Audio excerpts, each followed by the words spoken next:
Imagine being a god, worshipped by millions, your every whim, law. Now, what if that divinity was a cage, and that power, a terrifying burden that dictated your every breath? Tonight, we journey past the towering pyramids and into the silent, perfumed halls of the Pharaoh's palace. We'll look past the gold and the grandeur to find the human heart that beat beneath the crown. If you enjoy exploring the hidden corners of history, please consider liking this video and subscribing for more journeys like this one. I always love seeing our community grow, so please feel free to leave a comment and let me know where you are in the world and what time it is for you. It's fascinating to think of us all connected by these stories across so many different time zones. Welcome to Sleeping Scribe, where calming history stories help you unwind and gently fall asleep. Tonight, in Bedtime History, we begin with the image the world knew. The Pharaoh Horus on earth, the living embodiment of divine order. But this image was a carefully constructed mask, and tonight we are going to look behind it. In the vast, sun-drenched landscape of ancient Egypt, the pharaoh was more than a king. He was the central pillar upon which the entire cosmos rested. His existence was the guarantee of stability, the living promise that the sun would rise, the Nile would flood, and the world would not descend into chaos. This was the myth of the God King, a belief so powerful it shaped a civilization for millennia. To even speak his name was to invoke a divine force. In fact, a pharaoh was not known by a single name, but by a grand series of 5. This royal titulary was a declaration of his cosmic role. Each name was a chapter in his divine story, bestowed upon him at his coronation. There was the Horus name, linking him to the powerful falcon god who soared over the earth, the very embodiment of kingship. There was the Neti name, which meant he of the 2 ladies, placing him under the protection of the cobra and vulture goddesses of Upper and Lower Egypt, a constant reminder that he was the unifier of the 2 lands. Then came the golden Horus name, associating him with the sun and eternity. And finally, the 2 names most commonly seen inscribed on monuments, the prenomen and the nomen. These were written inside the iconic oval shape we call a cartouche, a symbol that acted as a magical rope, eternally protecting the sacred names within. This was not just a title, it was a creed, a public profession of the king's divine nature and purpose. The very word we use today, Pharaoh, speaks to this immense separation between the ruler and his people. It comes from the Egyptian words Pharaoh, which simply means great house. Originally, it referred to the grand palace where the king lived, the center of all administration and power. Over time, the place became synonymous with the person. To speak of the great house was to speak of the king himself, a subtle but profound shift that shows he was not just a man living in a palace, but the institution of kingship made flesh. This divine connection was a lifelong journey that did not end with death. In life, the pharaoh was considered the physical manifestation of the god Horus, the divine son of Osiris. He was the watchful eye from above, the protector of his people. But when his mortal life ended, his journey continued. He would merge with his mythical father, Osiris, the god of the underworld and resurrection. He became the king of the dead, just as his successor, his son, became the new Horus on earth. This cycle was endless, a seamless transition of divinity from one generation to the next, ensuring that Egypt was never without its god. The pharaoh's authority was, in legal terms, absolute. He was the owner of all the land in Egypt, every field, every quarry, every mine, and every drop of water in the Nile belonged to him. The people who worked the land were, in a sense, his property as well. They toiled on his estates, built his monuments, and fought in his armies.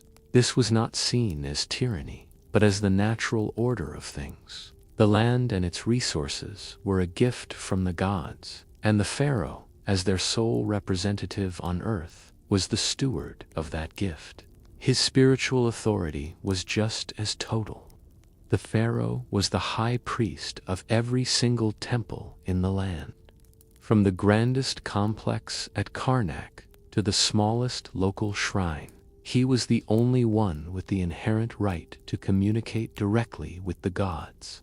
Thousands of priests across Egypt performed daily rituals, but they were all acting as his delegates. Every offering of bread, beer, or incense placed on an altar was technically made in the Pharaoh's name. It was through him, and only through him, that the pleas of humanity could reach the heavens. The air in these temples was thick with the scent of heavy incense, a special blend known as kifi, made from resins, honey, and spices, would fill the hallowed halls.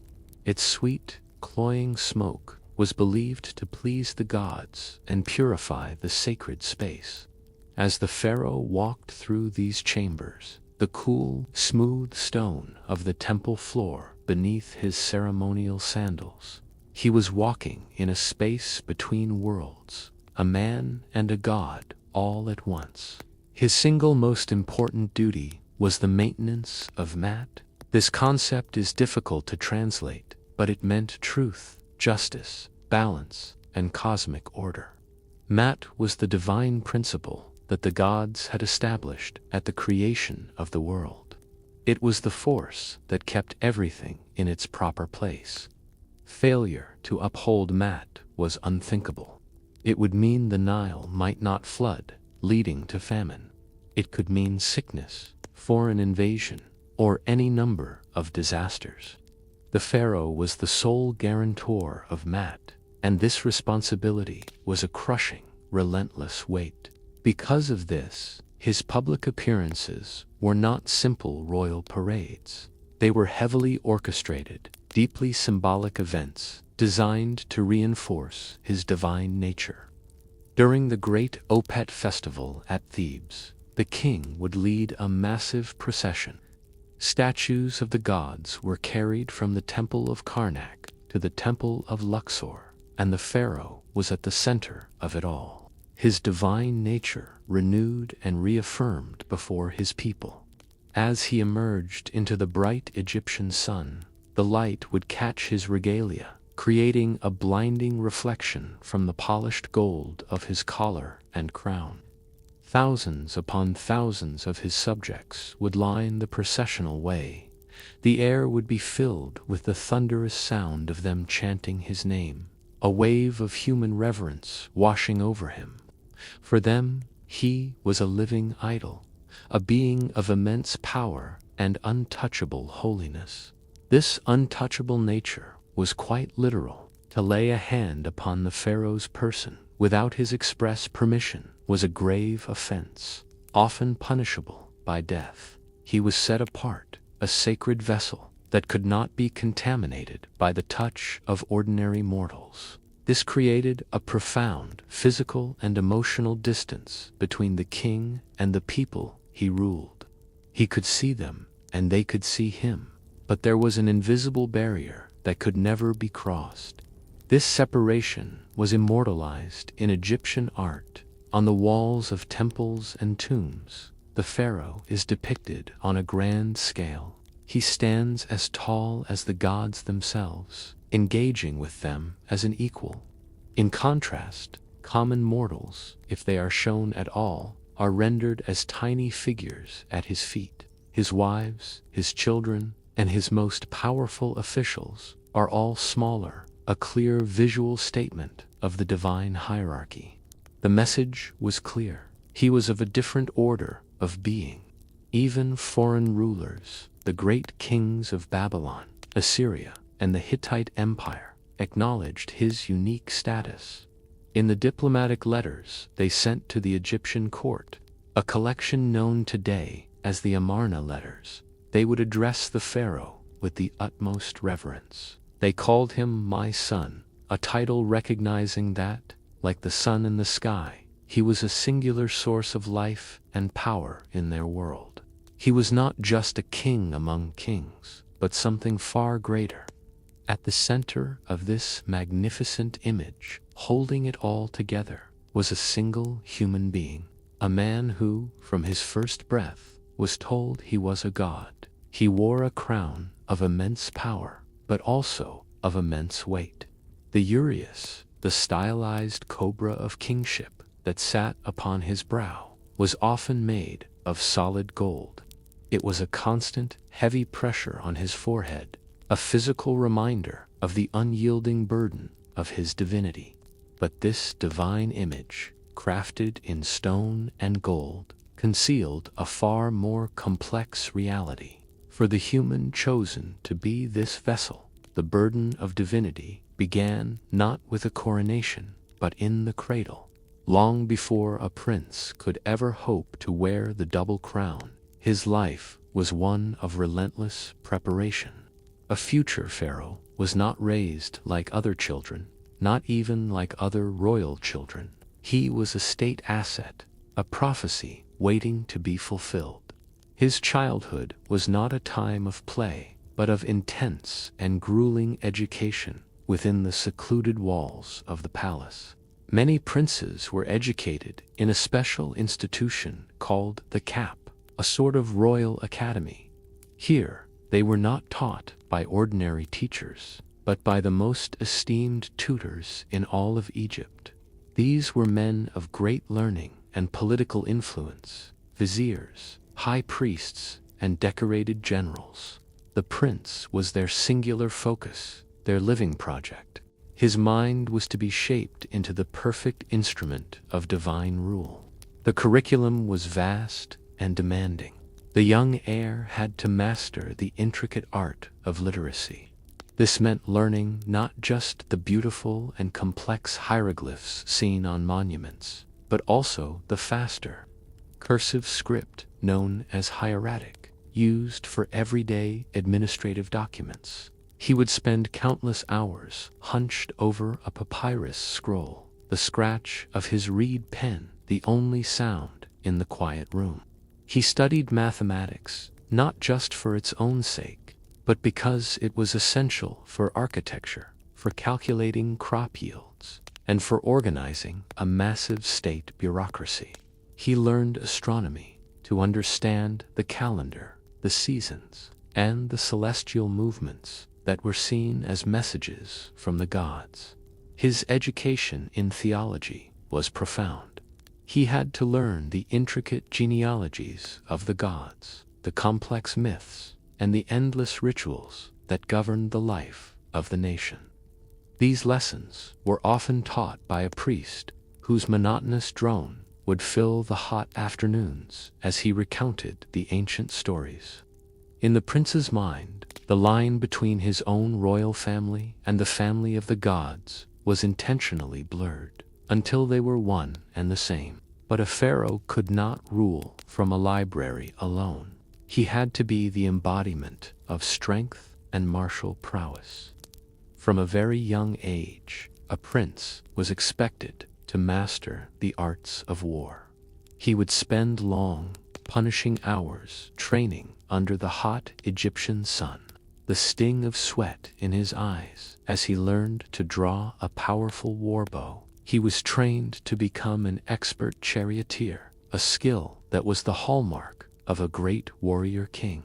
He had to be seen as the ultimate protector of Egypt, a leader who could personally lead his armies into battle and emerge victorious.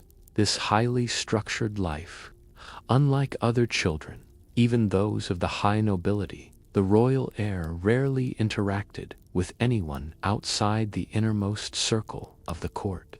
His companions were his tutors, his bodyguards, and a few carefully selected children of high officials.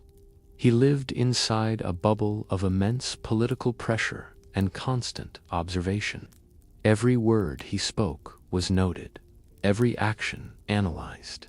From his earliest memories, he would have the feeling of being constantly watched by guards in the corridors, by courtiers in the gardens, and by the priests in the temples. His life was a paradox of privilege and confinement. He would eat at formal banquets, tasting the rich, exotic foods brought from every corner of the empire. Yet these meals were often eaten in a state of formal silence, governed by strict etiquette. He was surrounded by luxury, but had no freedom.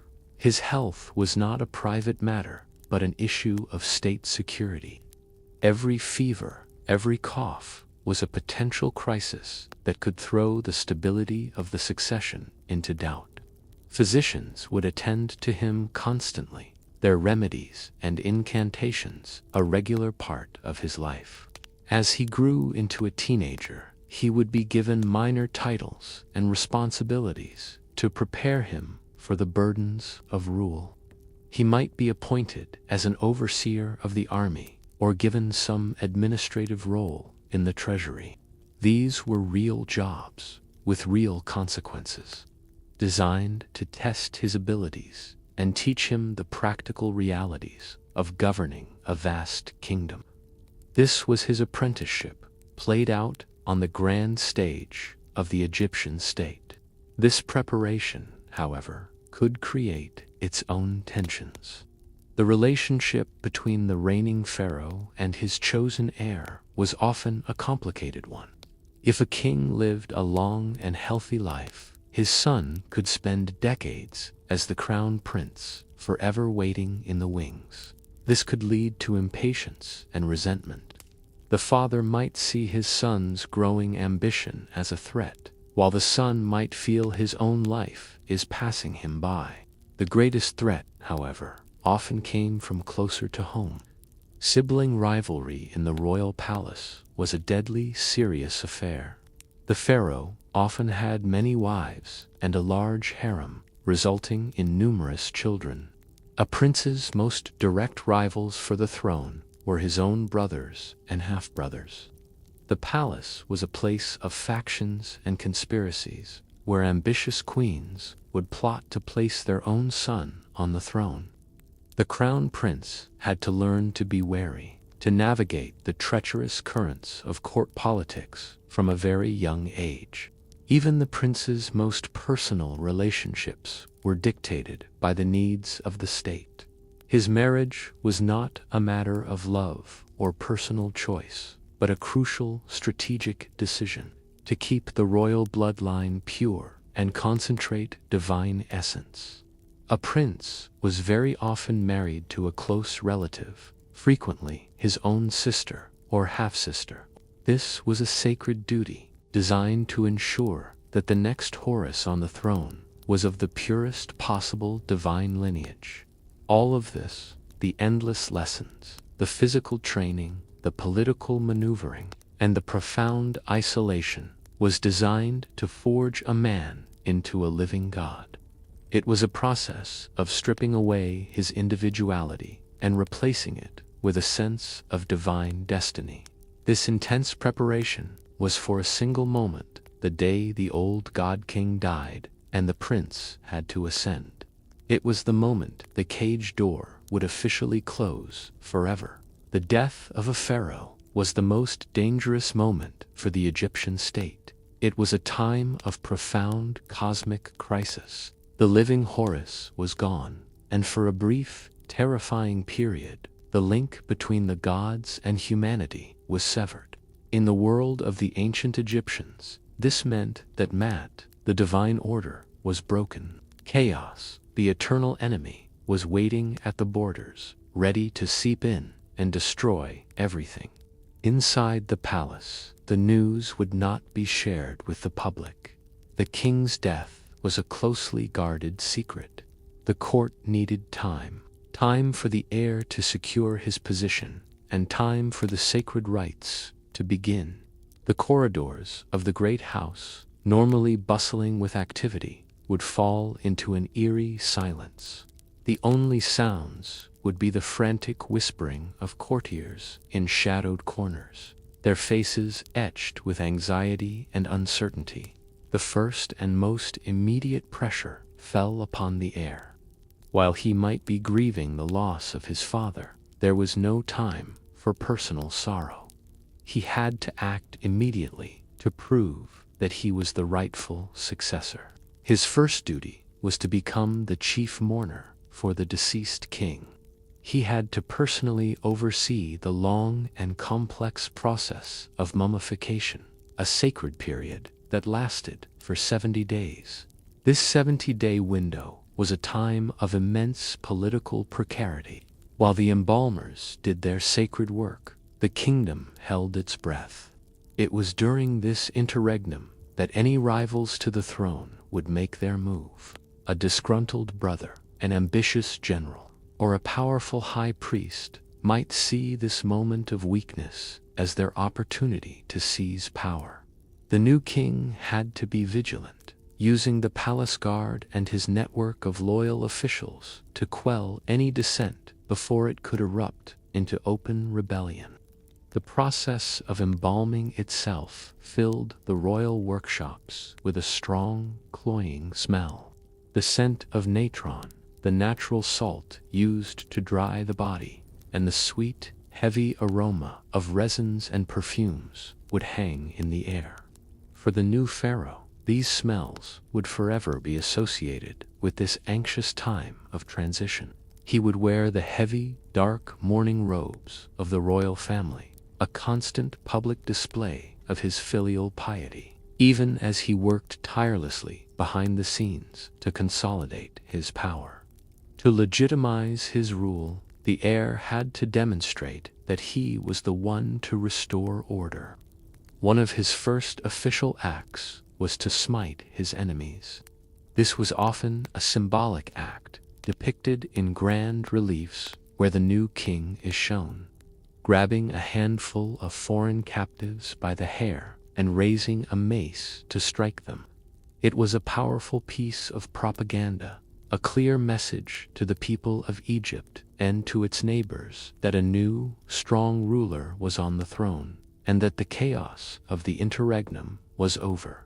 The most crucial ritual of this period was the opening of the mouth ceremony. Once the 70 days were complete and the mummification was finished, the new pharaoh would perform this rite on his father's mummy. Using special instruments, he would symbolically touch the mouth, eyes, nose, and ears of the deceased king. This act was believed to magically restore the senses for the afterlife, allowing the old king to speak, see, and hear again in the world of the gods. By performing this essential act, the son was solidifying his place. He was the one who had enabled his father's transformation into Osiris, proving he was the rightful new Horus. Throughout this period, the vizier and the high priests of the major cults played a critical role. These powerful men were the pillars of the state, and their loyalty was essential. They worked to hold the bureaucracy together, to ensure that taxes were collected and that the borders remained secure. They were the ones who would help manage the careful announcement of the king's death to the public, crafting the news in a way that would reassure the populace that the gods had not abandoned them and that the succession was in good hands. The new king also had to begin the immense logistical challenge of planning his father's funeral. A grand procession would carry the sarcophagus from the temple across the Nile to the Valley of the Kings.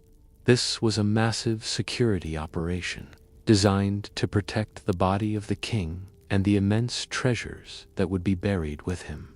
The entire event was a public spectacle, a final, grand display of the old king's power and the new king's authority. Finally, at the moment of his ascension, even before his formal coronation, the new king would adopt the fivefold titulary. His sacred names would be proclaimed, cementing his divine status in the eyes of the court and the gods. In the flickering torchlight of the sacred chambers, as priests chanted the ancient funerary texts, the prince would take the final step. He was no longer just the heir, he was the king. The sun had set on the old reign, but a new sun was rising.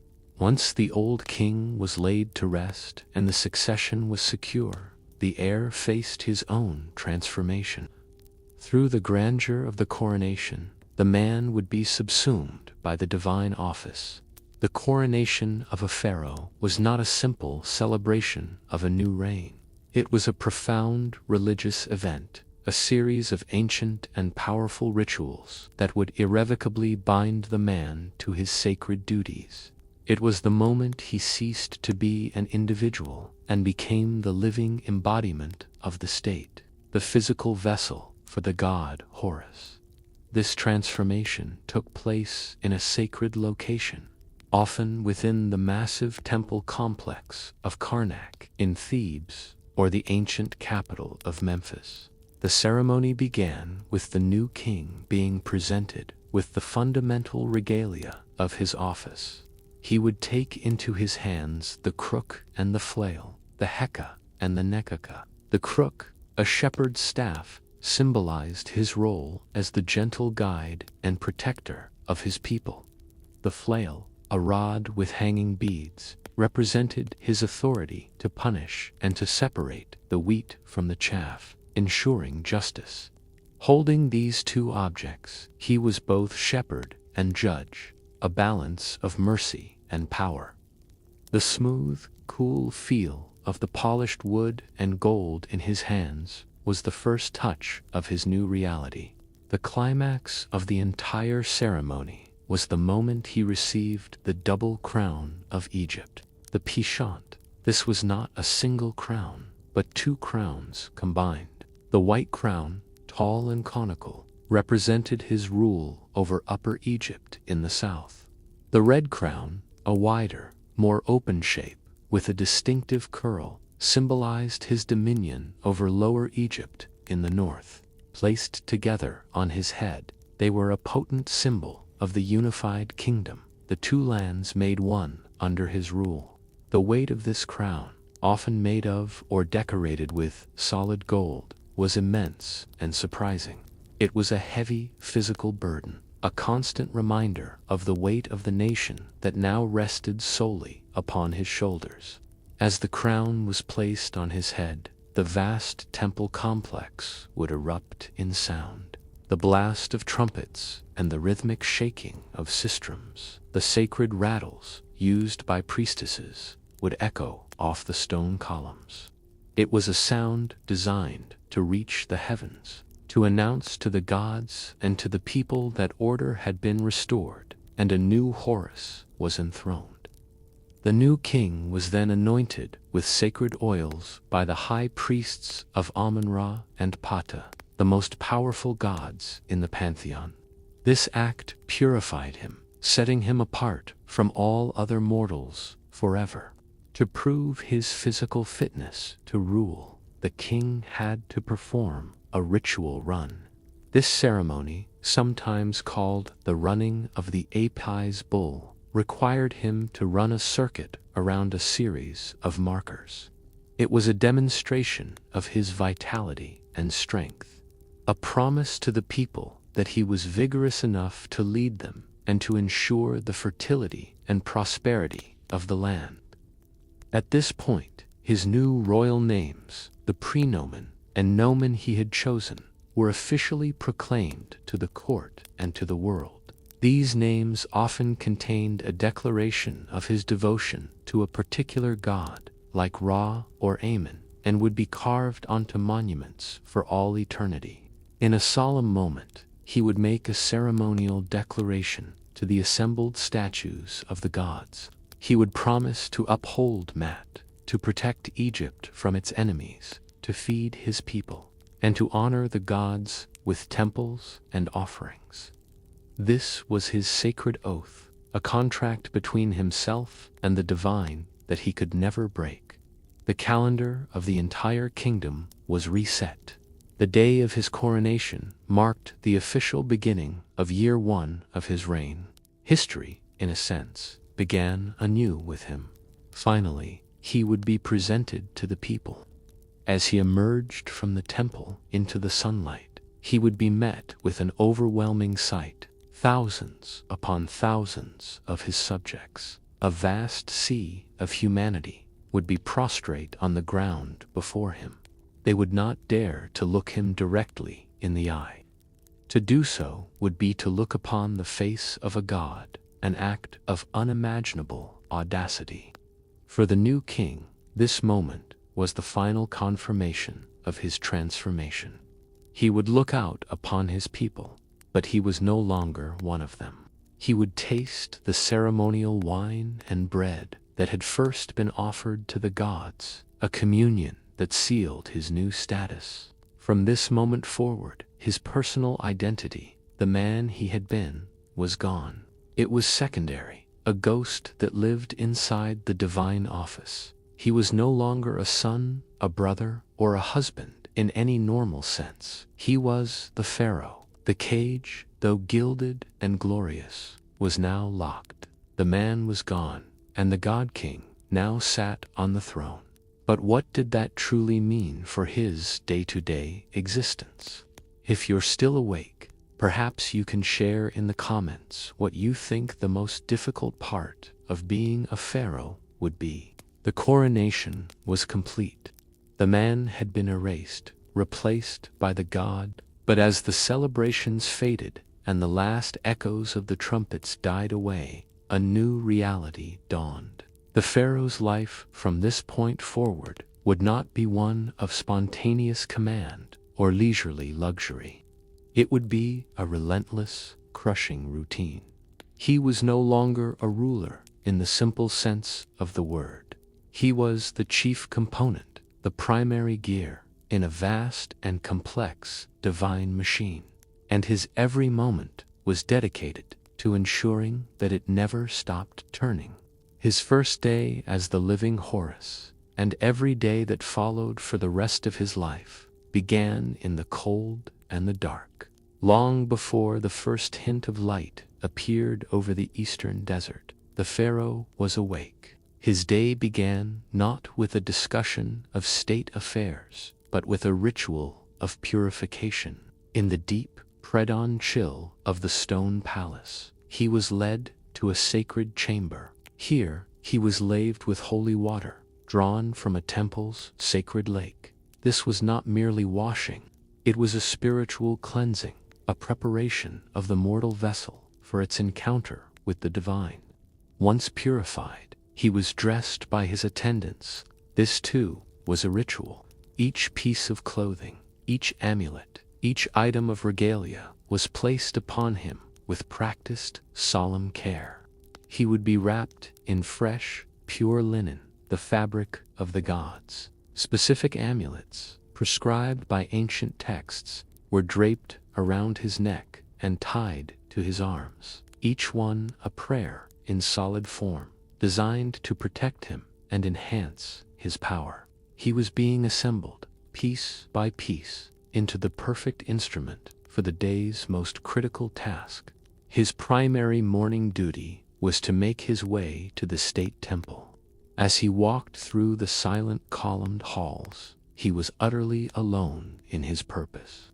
He was about to enter the most sacred place on earth, the inner sanctum of the god, a place where no other living soul was permitted to tread. This was a duty that fell to him and to him alone. In theory, he was the only human pure enough to stand before the god without being consumed. He would approach the tall, golden doors of the shrine. Upon them was a clay seal, placed there the evening before to protect the god as he slept. With his own hands, the pharaoh would break the seal. This simple physical act was laden with cosmic significance. He was opening the door between the human and divine worlds. Inside, in the absolute silence of the inner sanctum, stood the cult statue of the god. It was not an idol, but a physical body, which the spirit of the great god, perhaps Amun-Ra himself, was believed to inhabit. The sight before him was one no other living eyes would ever see. The statue, perhaps of wood or stone, would be gleaming with an overlay of pure gold and inlaid with precious jewels that caught the faint light of a single oil lamp. Before this divine being, the pharaoh became a humble servant. His first task was to awaken the god. He would gently cleanse the statue, anointing it with precious scented oils that filled the enclosed shrine with a thick, sweet perfume. The smell of myrrh and frankincense would hang heavy in the air, a scent of pure holiness. Next, he would dress the god. He would remove yesterday's garments and adorn the statue in new, exquisite clothing made from the finest, almost weightless linen. The texture of the fabric would be a reminder of the delicate and important nature of his work. He would then present the god with his breakfast. This was a full meal, consisting of bread, meat, fruits, honey, wine, and beer. He would offer incense, its smoke carrying the essence of the meal to the god's nostrils. This was not symbolic. The ancient Egyptians believed the pharaoh was literally feeding and clothing the deity, giving the god the strength needed for the coming day. This entire ritual was performed to a low, chanted liturgy, the pharaoh's own voice, the only sound breaking the profound stillness. And as he performed this intimate service, he was ensuring the survival of the world. For it was this ritual that gave the sun god Ra the power to be reborn at dawn, to board his solar boat, and to begin his perilous journey across the sky. It was this ritual that armed him for his nightly battle against Apep, the great serpent of chaos, who sought to swallow the sun and plunge the world into eternal darkness. Of course, the pharaoh could not physically be in every temple across Egypt at once, so in practice, the high priests in all the other temples performed this same ritual, but they did so only as his deputies. Every prayer they uttered, every offering they made, was done in the pharaoh's name. His unique, divine authority powered every temple in the two lands. After the ritual was complete, the food that had been offered to the god, its spiritual essence now consumed, was reverted. It was taken from the altar and distributed among the temple priests. This was a major part of the temple economy, a divine system of redistribution that sustained the vast religious institutions of Egypt. With his sacred duty done, the pharaoh would reseal the shrine and emerge from the temple into the morning light. His appearance was a signal to the waiting court, a confirmation that the rites were successful, that the god was awake and pleased, and that cosmic order was secure for another day. The sun was safely in the sky. The pharaoh's duties now shifted from the cosmic to the terrestrial. He had maintained order among the gods. Now he had to maintain it among men. After the profound solitude of the morning temple rites, the pharaoh's day shifted dramatically to the public theater of the court. His role as the first servant of the sun was followed immediately by his duties as the master of the state. He would proceed to a vast chamber known as the Hall of Appearances. This was a room designed to inspire awe and to reinforce the immense distance between the king and his subjects. It was here that the daily business of governing Egypt was conducted. The pharaoh would not sit among his officials. Instead, he would often appear at a ceremonial window, elevated high above the floor. He would take his seat on a grand throne, a remote and godlike figure looking down upon the world of men. From this lofty perch, he would receive the day's reports and issue his commands. The first official to be granted an audience was always the most powerful man in Egypt, next to the king himself, the vizier. The vizier was the chief minister, the eyes and ears of the pharaoh. He would approach the throne with the utmost deference, briefing the king on all the critical matters of state. He might report on the level of the Nile's inundation, the progress of tax collection from the various provinces, or the status of a major irrigation project. The pharaoh would listen intently, his expression unreadable, before asking questions or giving instructions. Every decision rested with him. The king was also the supreme court of Egypt, while a complex legal system with local magistrates handled most disputes. The pharaoh was the final court of appeal. Any citizen could, in theory, petition the king for justice. He was often called upon to pass the final judgment in the most serious cases, especially those involving capital punishment or high treason. Scribes would be present at all times, their reed pens flying across papyrus scrolls. They meticulously recorded every judgment, every decree, every word the king uttered. The rustling sound of the papyrus was the constant background noise of the Egyptian government at work.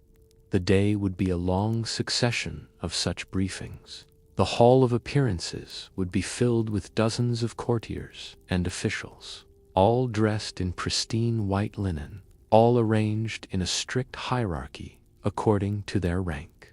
Military commanders would report on the security of the borders. The overseers of royal works would present updates on the construction of a new temple or the quarrying of a giant obelisk. The governors of the provinces, or nomes, would bring news from their districts. The sheer amount of information the pharaoh had to process was immense. He would also receive diplomatic envoys from foreign powers, ambassadors from the Hittite Empire, from Babylon, or from the kingdoms of the Levant, would present letters and tribute from their rulers. These encounters required careful political calculation. The pharaoh had to project an image of unassailable power, while also navigating the delicate relationships with his international rivals and allies. Every decree he issued began with the solemn phrase, "the command of the king." His word was the absolute law of the land. His decisions could launch a war, build a city, or condemn a man to death. This absolute authority required him to constantly balance the competing interests of the most powerful factions in his kingdom. He had to manage the ambitions of the military elite, who often favored conquest and expansion, while also placating the immensely wealthy and influential priesthood of Amun-Ra, whose power sometimes rivaled his own. The atmosphere in the audience hall was heavy and formal. The language used was not that of everyday conversation, but a rigid, courtly speech filled with elaborate titles and honorifics. No one addressed the pharaoh directly or casually. Courtiers had to approach the throne prostrate, bowing so low that they were said to be smelling the earth. They would remain on their hands and knees, and would only speak when the king addressed them first. From his high throne, the pharaoh had the constant feeling of being physically elevated above everyone else in the room. He was the sun, and they were the planets that revolved around him. Governing the living was only one part of the pharaoh's duty. He also had to spend his entire reign preparing for his own death and ensuring the continuity of his divine role for all eternity. For the pharaoh, life was a long, slow preparation for the afterlife. The most important project of his entire reign, the one that would consume a vast portion of the nation's wealth and manpower, was the construction of his eternal home. This was his tomb and its associated mortuary temple. This was not an act of vanity, but a state project of the highest possible importance. It was an absolute necessity for ensuring his successful journey into the underworld and his transformation into the god Osiris. His eternal survival was essential for the continued well-being of Egypt itself. Work on a pharaoh's tomb began almost as soon as he took the throne. A new king's coronation was a signal for the royal architects and craftsmen to begin their monumental task. The location for these tombs during the New Kingdom was a closely guarded secret. The remote, sun-blasted canyon on the west bank of the Nile at Thebes, known today as the Valley of the Kings, was chosen for its isolation. The entire area was sealed off from the public and patrolled by a special force of elite desert police, the Magi, who guarded its secrets day and night. The pharaoh himself was deeply involved in the design of his tomb. He would consult regularly with his vizier and his chief architect, who might present him with a miniature architectural model of the tomb, carved from wood or stone, allowing the king to feel the layout with his own hands. The design was not simply a burial place, it was a theological map of the underworld. The long corridors and chambers were meant to represent the journey of the sun god through the 12 hours of the night. A perilous voyage described in sacred texts like the Amduat. The walls of the tomb were a canvas for magic. Teams of the finest artists in the land would cover every surface with intricate texts and vibrant images. These were spells and incantations, chapters from the Book of the Dead and other funerary texts, designed to act as a guidebook for the king's spirit. They would help him navigate the dangers of the afterlife, overcome monstrous demons, and correctly answer the questions of the gods. As you moved deeper into the tomb, the oppressive heat and stale air would become more noticeable. In these dark corridors, illuminated only by the flickering of oil lamps, artists painted their masterpieces. The smell of dust and wet paint, a constant presence. The economic cost of these projects was staggering. A huge portion of the state's resources was diverted to quarrying the stone, mining the gold, and acquiring the precious materials needed. Thousands of people were employed in this single endeavor. A special village, known today as Deir el-Medina, was built near the valley to house the generations of skilled artisans who cut and decorated the royal tombs. These were not slaves, but highly valued state employees who were paid in rations of grain, beer, and other goods. The echoing sound of their chisels striking rock would ring out from the limestone cliffs all day long, the soundtrack to the creation of eternity. The tomb was only one half of the project. On the fertile plain between the valley and the Nile, the pharaoh would also construct a massive mortuary temple. This was where his posthumous cult would be celebrated. It was here, after his death, that priests would make daily offerings to his divine spirit, ensuring he had nourishment for all time. These temples were like great machines for generating prayer, and they were endowed with vast agricultural estates, their own farms, and herds of cattle to fund their operations in perpetuity. The king would make regular inspection tours of these projects. Traveling in a grand procession, he would visit the West Bank to see the progress for himself.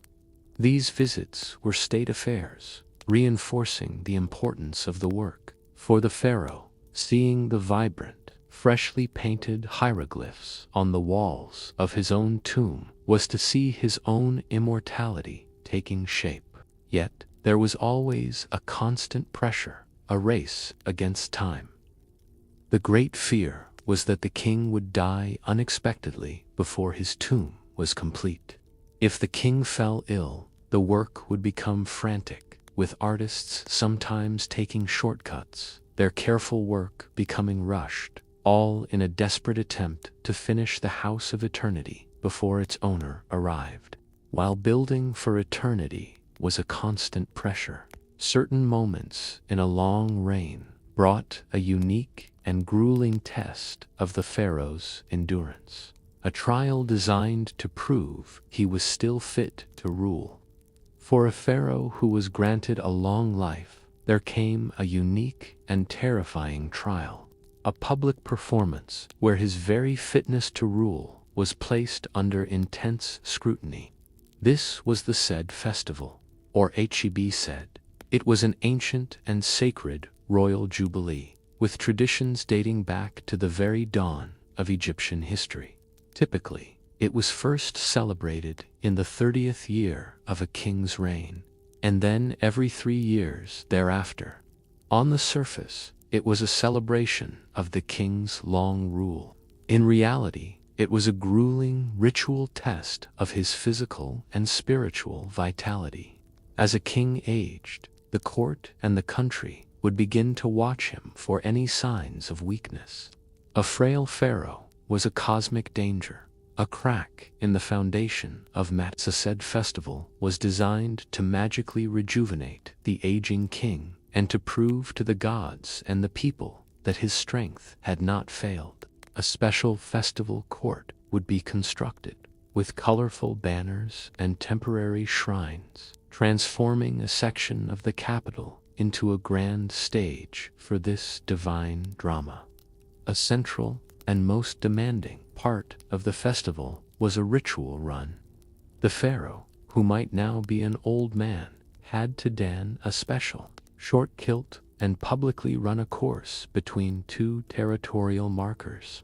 These markers symbolized the boundaries of Upper and Lower Egypt. By running between them, he was symbolically demonstrating that he still possessed the physical vigor to control and traverse his entire kingdom. For an aging king, this must have been a daunting prospect. His every step would be watched by the assembled crowd of priests and nobles, their roar echoing in his ears. He could not stumble. He could not appear weak. The physical strain was immense. You can imagine the feeling of the hot sand under his feet, his heavy breathing, the pounding of his heart in his chest, as he pushed his aging body to appear strong and vital. This was not just a jog, it was a high-stakes performance upon which his continued reign might depend. A failure to perform this ritual convincingly could be interpreted as a terrible omen, a sign that the gods no longer favored him. Such a display of weakness could embolden rivals within the court who might see an opportunity to seize power. The festival was also a reenactment of his coronation. He would be led to a special pavilion containing 2 thrones, one representing the white crown of the south, the other the red crown of the north. He would sit upon each throne in turn, symbolically reaffirming his rule over the 2 lands. He would be recrowned, and his 5-fold titulary, his sacred names, would be reproclaimed, reborn, and renewed. This was a massive, state-sponsored event. Statues of the gods from the most important temples all over Egypt would be brought in a great procession to witness the king's rejuvenation. It required enormous resources and months of planning. For a pharaoh who lived an exceptionally long life, like Ramesses the Great, who ruled for 67 years, and celebrated an unprecedented 14 said festivals, it was a recurring, strenuous, and anxious performance. Each time, he had to prove himself all over again. After the successful completion of the run and the other rituals, a great feast would be held. The king and the court would celebrate with ceremonial beer and food. The tension of the trial finally released. The king had passed his test. He was rejuvenated, his power reaffirmed, and his reign secured for a few more years, until the time came when he would have to prove it all over again. The pharaoh was a prisoner of his own divine schedule, his every moment dictated by ritual. It makes one wonder if they ever had a moment to themselves. If you're enjoying this journey into the Pharaoh's world, a simple like helps our channel immensely. The divine machine turned day after day, year after year. The Pharaoh performed the rituals, held the audiences, and oversaw the building of his own eternity. This was the crushing, predictable rhythm of his life. But the greatest threat to his existence was not the exhaustion of his duties, or a mistake in a holy rite. The true danger was far more intimate. It came from the shadows of his own palace, from the hearts of the very people who bowed before him. The gilded cage was also a web of vipers, and the man on the throne was the prize they all sought. The heart of this danger was often found in the most private part of the palace, the royal harem. In the popular imagination, the harem is a place of pleasure and luxury. But in the reality of ancient Egypt, it was a hotbed of political intrigue, a beautiful, perfumed prison where ambition and jealousy festered. This institution, known as the Perkenner, was far more than just the king's living quarters for his wives. It was a vast and complex entity with its own administration, its own workshops, and its own significant economic power. It housed not only the pharaoh's lesser wives, but also his mother, his sisters, his daughters, and the many foreign princesses sent to Egypt as diplomatic brides.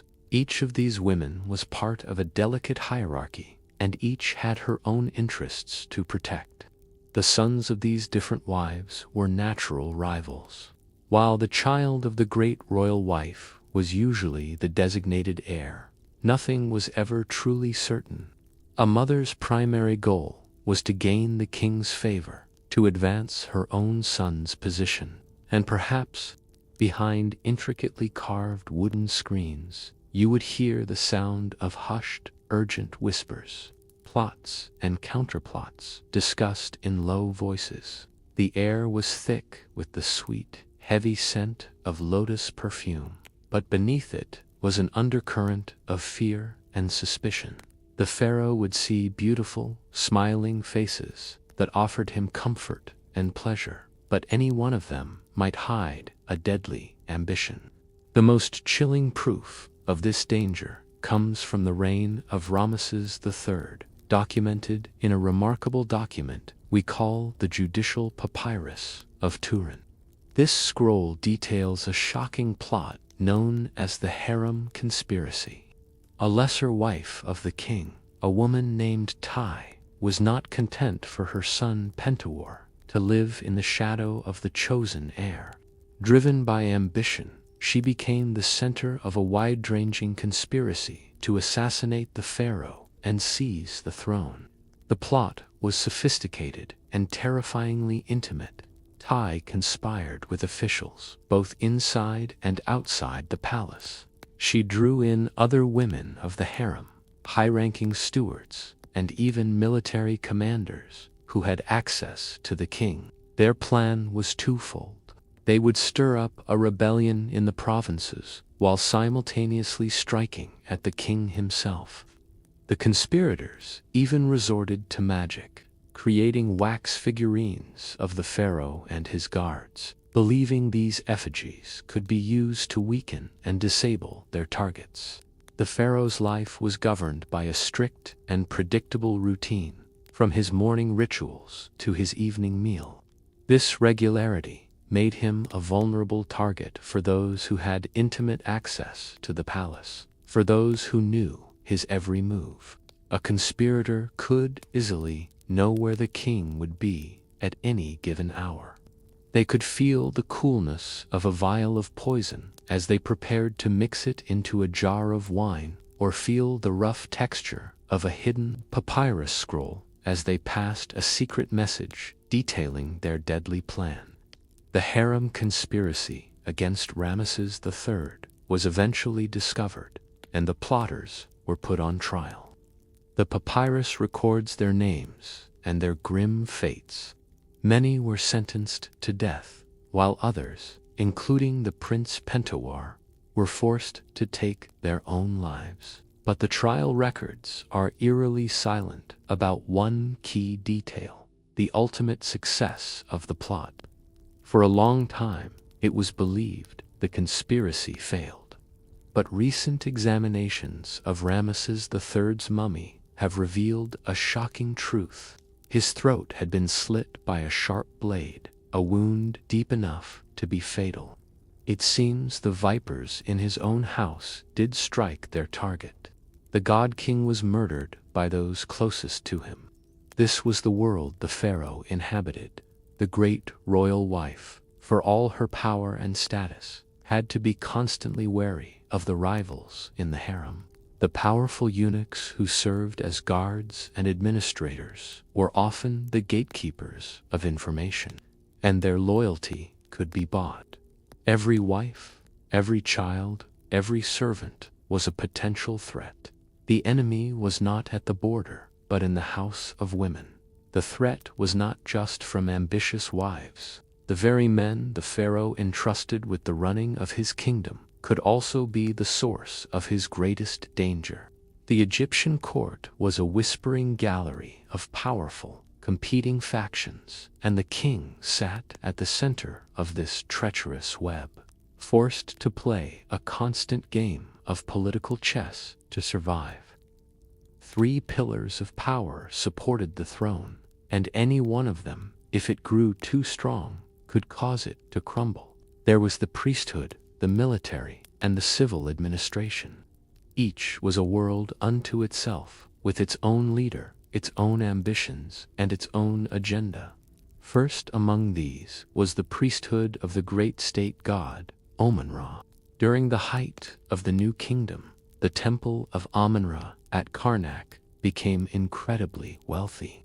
It owned vast tracts of the best farmland, employed thousands of people, and controlled a significant portion of the entire Egyptian economy. The high priest of Amun was, at times, a figure whose power rivaled that of the pharaoh himself. He commanded immense wealth and the absolute devotion of the people. This created a deep and lasting tension. The king was the sole intermediary with the gods, but the high priest was the one who managed their earthly estates. The ostentatious display of wealth by these priests, with their fine, pleated linen and heavy gold adornments, was a constant reminder of their influence. The pharaoh Akhenaten's dramatic religious revolution, where he abandoned the old gods for the worship of the sun disk.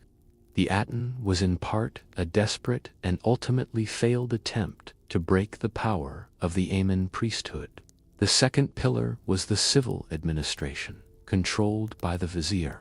This man was the king's right hand, overseeing the entire judiciary, the treasury, and the vast bureaucracy that kept the country running. A loyal and competent vizier was the greatest asset a pharaoh could have, but a corrupt or overly ambitious vizier could be a mortal threat. He could manipulate the law, steal from the state, and use his administrative power to build his own network of loyal followers, slowly undermining the king's authority from within. Finally, there was the military. In the empire-building age of the New Kingdom, the army became a dominant force in Egyptian society. The general of the armies was a powerful and celebrated figure, often a hero to the people. A successful general could command the fierce loyalty of his soldiers, a loyalty that could potentially be turned against the throne itself. This was not a theoretical threat. The general Horemheb, at the end of the chaotic Amarna period, used his control of the army to seize the throne and become pharaoh, establishing an entirely new dynasty. The pharaoh's primary domestic task was to constantly balance these 3 mighty factions. He had to play them off against each other, ensuring that no single group became powerful enough to challenge him. He might award a loyal general with lands that had once belonged to the temples. He might empower his vizier to launch an inquiry into the temple finances. It was a delicate and dangerous dance. To manage this, many pharaohs relied on a network of spies and informers, officials known as the king's eyes and ears, who reported directly to him on the activities and private conversations of high officials.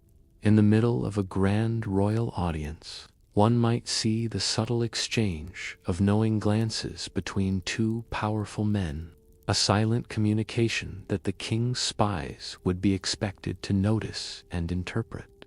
The king's personal bodyguards were an intimidating presence, their eyes always watching, their loyalty supposedly absolute, but even they could be bought.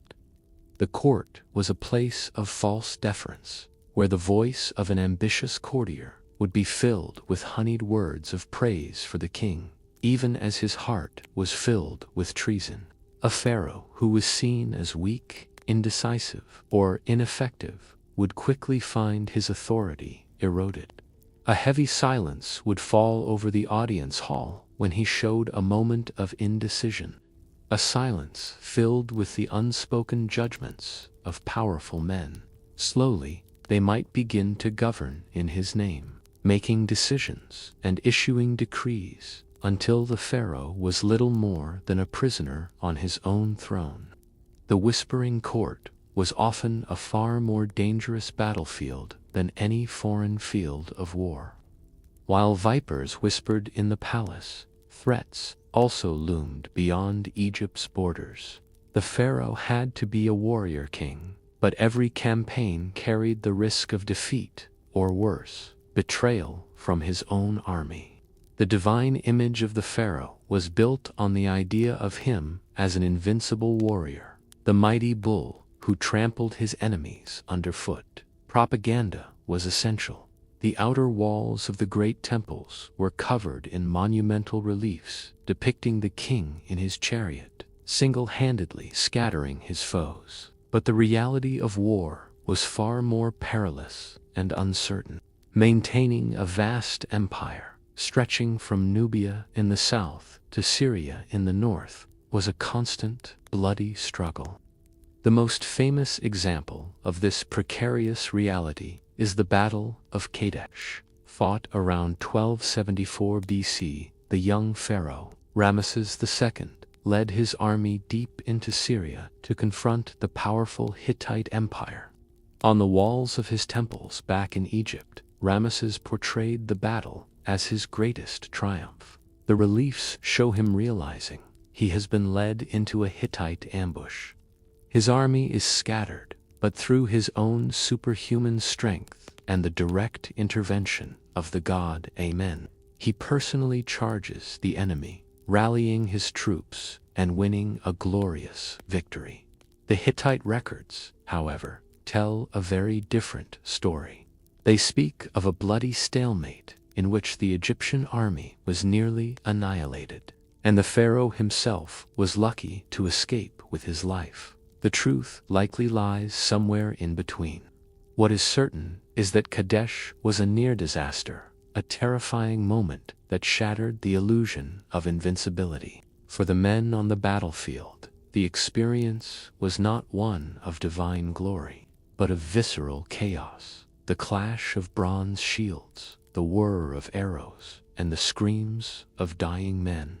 The pharaoh was expected to personally lead his army on these campaigns. This placed him in immense physical danger. Thutmose III was one of history's great military geniuses, leading over a dozen successful campaigns. But one stray arrow, one overturned chariot, could have ended his reign and thrown his dynasty into chaos.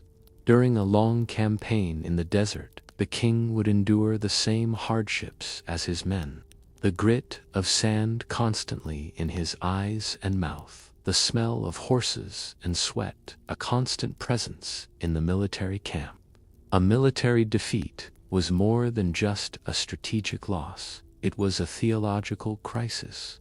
If the pharaoh was the living Horus, beloved of the gods, how could he possibly be defeated? A loss in battle could be interpreted as a sign that the gods had withdrawn their favor, a dangerous message that could invite rebellion and conspiracy back home.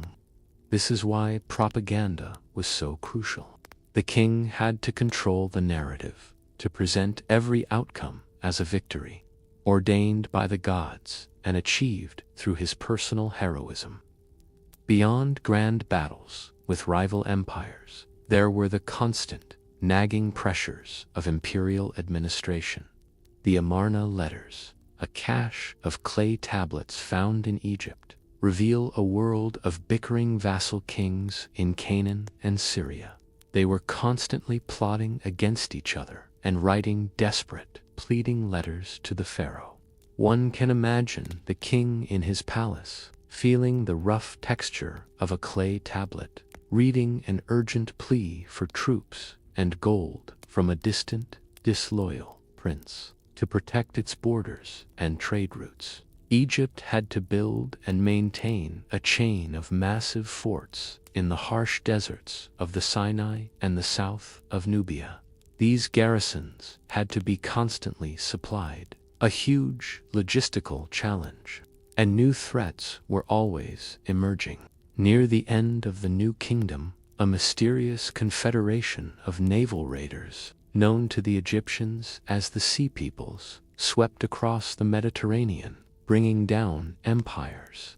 Ramesses III fought them in massive land and sea battles, saving Egypt but exhausting its strength. Even diplomacy was a sign that the god king was not all-powerful. After decades of war following the Battle of Kadesh, Ramesses II and the Hittite king, Hattusili III, signed the world's first known international peace treaty. This pragmatic act of statesmanship was necessary for the survival of both empires, but it was also a tacit admission that the MPs could not simply smite all his enemies at will. He had to negotiate with them as equals. Warrior, high priest, administrator, god. The pharaoh was forced to be all these things, but in the end, he was also mortal.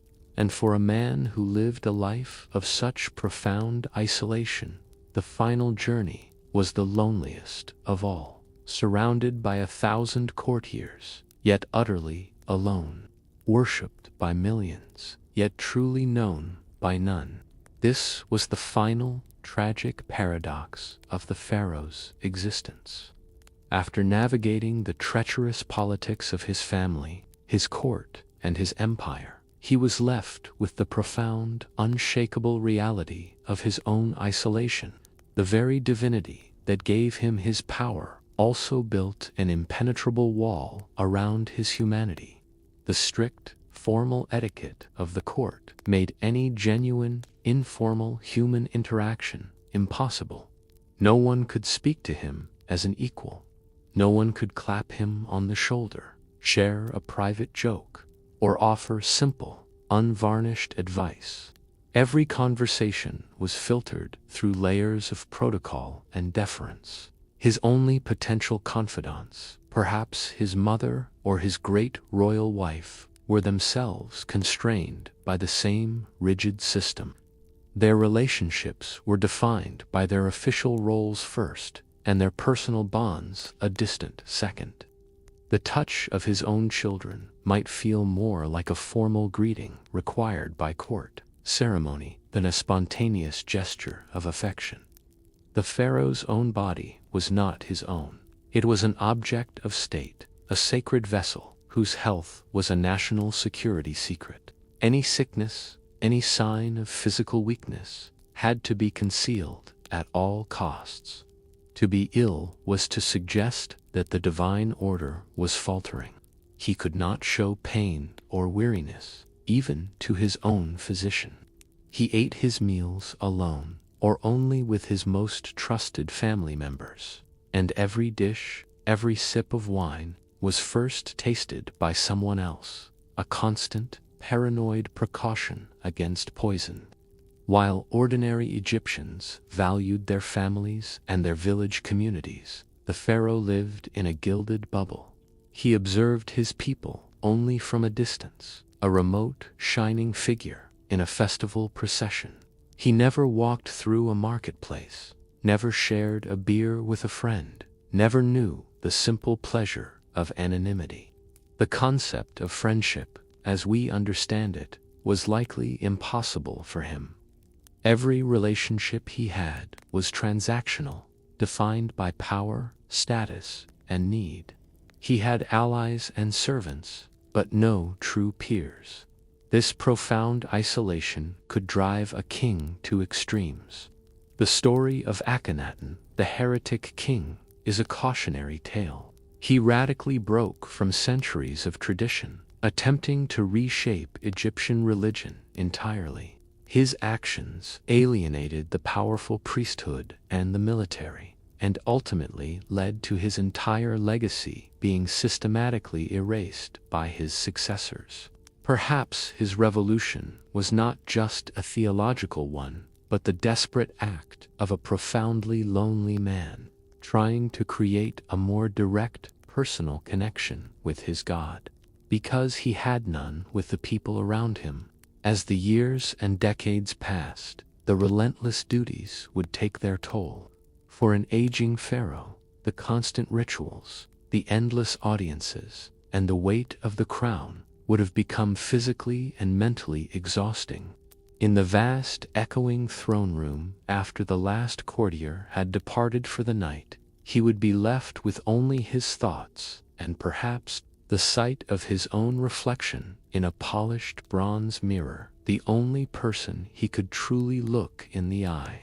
And so, in his final moments, this isolation would become absolute. He would not be surrounded by loved ones offering words of simple human comfort. He would be surrounded by priests, their monotonous chants filling his chambers, their spells and rituals focused not on the dying man, but on preparing the divine king for his journey to the afterlife. They were there to serve the office, not the person. And so, the sun would set on another god, the most powerful man on earth, yet, in the end, perhaps the most solitary. He was a prisoner of his own divinity, trapped from birth to death in a role that demanded everything and gave no room for the man beneath the crown. His life was not his own, but a performance for the survival of his nation. Here, our story of the pharaoh's personal struggle reaches its conclusion. But the legacy of this incredible institution would echo for millennia. For those of you still with me, I thank you for listening. And for those on the edge of slumber, I wish you a peaceful rest as we drift into quieter reflections. The story of the man on the throne, with his burdens, his fears, and his profound loneliness, has reached its end. The sun has set on his life, but the idea of the pharaoh, the institution of divine kingship itself, is a story that echoes for much longer. It is a divine echo, one that changed its tune over 3,000 years, adapting and transforming, yet always remaining the central note in the symphony of ancient Egypt. Now, as our journey comes to a close, we can rest for a while in these quieter waters and reflect on the changing face of this incredible and enduring institution. In the earliest chapters of Egyptian history, during the Old Kingdom, the pharaoh was a being of almost unimaginable remoteness. He was a god in the most absolute sense, a distant power who lived apart from his people, his divinity as solid and immense as the great pyramids he built. Imagine the Great Pyramid of Khufu, a veritable mountain of stone, a silent, geometric representation of a god who did not walk among men, but who ruled from a celestial plane. The kings of this era, like Khufu and Khafre, were cosmic forces, their primary duty to maintain their own divine state, and to build the monumental stairway that would carry them back to the stars. But this perfect, ordered world could not last. After centuries of stability, the old kingdom collapsed into a time of chaos and division, known as the First Intermediate Period. This time of hardship fundamentally changed the Egyptian worldview, and with it, the role of the king. When the country was reunited to form the Middle Kingdom, the pharaoh was portrayed in a new light. He was still divine, but his divinity was now expressed through his duty to his people. He became the Good Shepherd, a caretaker responsible for the welfare of his flock. The statues from this period often show a more careworn, human-looking king, his face etched with the burdens of his office. He was a king who felt the weight of his responsibility. This era of introspection was also shattered, this time by an invasion. A people from Western Asia, known as the Hyksos, conquered northern Egypt, ruling for over a century during the Second Intermediate Period. When the Egyptian princes of Thebes finally drove them out and established the new kingdom, the ideal of the pharaoh changed once more. Forged in the fires of a war of liberation, the new kingdom pharaoh was a conquering hero, a warrior king. Kings like Thutmose III and Ramesses II were expected to lead their armies, to expand the borders of Egypt, and to protect the nation from all external threats. The great temple pylons of this age are covered in scenes of the pharaoh in his thundering chariot, the glorious and invincible champion of Egypt. There were, of course, radical departures from these ideals. The pharaoh Akhenaten attempted a complete religious revolution, casting aside the pantheon of gods to worship a single deity, the Aten or sun disk. He redefined the king's role as the sole prophet of this one true God. It was a fascinating and deeply personal vision, but it did not outlive him. His ideas were too radical a break from millennia of tradition. As the centuries wore on and Egypt's power began to wane in the late period, the throne was often occupied by foreigners, kings of Libyan and Nubian descent, and later the mighty Persians took control of the Nile Valley. But they did not abolish the institution of the pharaoh. Instead, they adopted it. They had themselves crowned with the double crown, took on the ancient five-fold titulary, and built temples in the traditional style. They understood that to rule Egypt, one had to become Egyptian, at least in image. This remarkable adaptability continued for centuries. The Ptolemaic rulers, who were of Greek Macedonian descent, were perhaps the most skillful at this blending of cultures. The famous Cleopatra VII was a perfect example.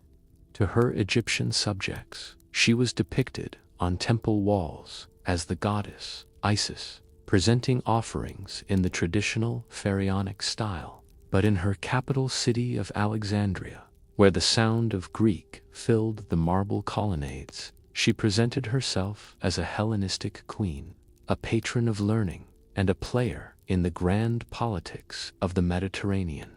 Even after Cleopatra's death and the absorption of Egypt into the Roman Empire, the idea of the pharaoh did not immediately vanish. The first Roman emperors, including Augustus, had their names written in cartouches and were depicted on temple walls in the full regalia of a pharaoh, making offerings to the Egyptian gods. The role had become a mask, a costume of legitimacy that could be worn by anyone powerful enough to claim it. The role of the queen also saw great evolution, with rare but powerful women like Hatshepsut taking on the full titles and iconography of a male king, ruling not as a regent but as a true pharaoh in her own right. The very nature of the king's divinity changed subtly over time. In the earliest periods, it seemed to be an inherent, automatic quality of the king. In later times, it was more of a political statement, a status that had to be constantly reinforced and proclaimed. It was this incredible flexibility, this ability to change its face to suit the needs of the age, that allowed the institution of divine kingship to last for more than 3,000 years. The feeling of this immense passage of time is like sifting sand through your fingers, each grain a year, a decade, a century, slipping quietly into the past. This changing image of the king was not left to chance. It was carefully crafted and broadcast across the kingdom in a language everyone could understand, the language of stone. The monuments of ancient Egypt are so much more than just beautiful buildings or works of art. They were a sophisticated and powerful form of propaganda, a legacy in stone designed to communicate a very specific set of ideas across the generations. They were built to perpetually reinforce the pharaoh's divine authority, his military might, and his sacred role as the sole upholder of cosmic order. Consider the monumental gateways of the great temples, the pylons. These were like giant billboards at the entrance to the sacred precincts. Their vast, flat surfaces were covered in deeply carved, sunk reliefs, almost always showing the same scene: the pharaoh as a towering figure, grabbing a cluster of foreign enemies by the hair and raising his mace to smite them. This powerful image was meant to intimidate any foreign visitor and to endlessly reassure the Egyptian populace that their king was in control, a divine protector who kept the forces of chaos at bay. The sheer scale of these structures was a message in itself. To stand at the foot of the temples at Karnak, or to be dwarfed by the 4 colossal statues of Ramesses II at Abu Simbel, was to be overwhelmed by a sense of awe. This was the intended effect. It was meant to emphasize the pharaoh's superhuman status, to make the individual feel small and powerless in the face of such divine majesty. The deep shadows cast by a colossal statue in the late afternoon sun would seem to move, as if the great king himself was stirring. The choice of materials was also deeply symbolic. The pharaohs did not build their eternal homes from mud brick or wood. They chose the hardest, most enduring stones available: granite from Aswan, quartzite from the desert mountains. These stones were intentionally chosen for their ability to last for eternity, a physical manifestation of the king's desire for an eternal rule and an immortal legacy. You can almost feel the warmth of the sun on the cool, smooth surface of an ancient temple wall, a surface that has felt that same sun for thousands of years. The statues of the kings were not true portraits in the modern sense. They were idealized images, conforming to a strict artistic canon that changed very little over the centuries. The pharaoh was always shown in a state of serene calm, his body youthful and strong, his expression timeless and dispassionate. This was not the image of a man, but of an institution. This incredible consistency in artistic style, lasting for nearly 3,000 years, was a powerful tool. It created a visual sense of stability, of an unbroken tradition stretching back to the dawn of time. This message was not confined to grand monuments. The king's presence was spread throughout the empire on even the smallest of objects. Millions of small scarab beetles, carved from stone, were inscribed with the king's name and titles. These were used as amulets and seals, carrying the pharaoh's authority into every corner of the land. The tall, elegant obelisks that stood before the temples were seen as petrified rays of the sun, their gilded tips catching the first and last light of day. They were a physical link between the temple on earth and the solar deity in the sky, with the king as the essential connection between the two. A king's legacy was something to be actively managed. It was common for a powerful pharaoh to usurp the monuments of his predecessors. He would have his own name and titles carved over a previous king's cartouche, a way of copying their accomplishments and weaving their legacy into his own. As you trace the deep grooves of a hieroglyph with your finger, you might be touching a name that was carved over another, a silent, stony testament to this battle for memory. These immense building projects also served a very practical purpose. They were massive state-run enterprises that kept a huge portion of the population employed. From the quarryman to the scribes, they were a way of centralizing the nation's resources, its manpower, and its wealth, under the direct control of the royal house. In a now silent hypostyle hall, you can almost imagine the echo of ancient rituals, the chanting of priests, and the footsteps of 1,000 workers, all part of this great state enterprise of creating eternity. These monuments proclaimed an eternal, unbroken order. But what happened in those times when the center could not hold, when the divine link was broken? The grand narrative of Egyptian history, the unbroken line of dynasties, was an ideal. The reality was sometimes far more fractured. There were long periods of disunity and weakness, times of political collapse, civil war, and famine, when the central authority of the pharaoh dissolved. These are known as the intermediate periods, and they reveal just how central the idea of the divine king was to the Egyptian psyche. There were 3 major intermediate periods in Egypt's long history. The first followed the collapse of the Old Kingdom. The central government in Memphis lost its power, and the provincial governors, the nomarchs, began to rule their own territories like petty kings. The land was divided, and without a single recognized leader, the feeling of uncertainty and fear must have been pervasive. Literature written during or just after this time, like the admonitions of Ipuar, paints a dark picture.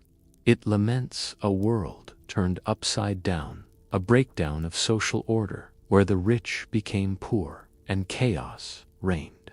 It is a powerful testament to the belief that without the pharaoh, the world simply did not work correctly.